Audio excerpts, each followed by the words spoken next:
أعلن الناخب الوطني وهبي اللائحة النهائية للمنتخب الوطني المغربي لأقل من 20 سنة المشاركة في مونديال الشيلي.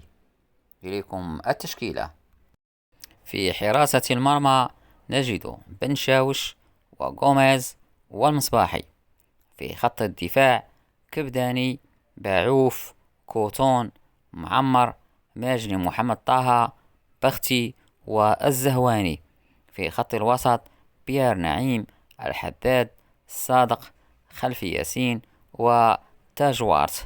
في خط الهجوم بومسعودي، البحراوي، حموني، معمة، جسيم والزبيري.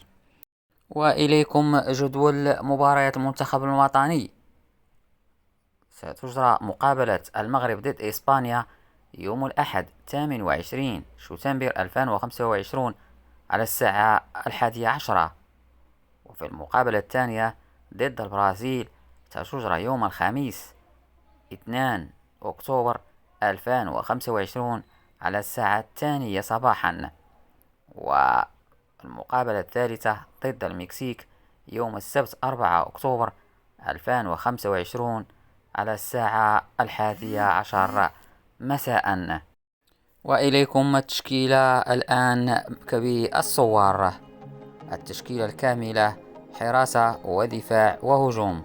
الآن الصورة لاعبين في الحراسة والدفاع.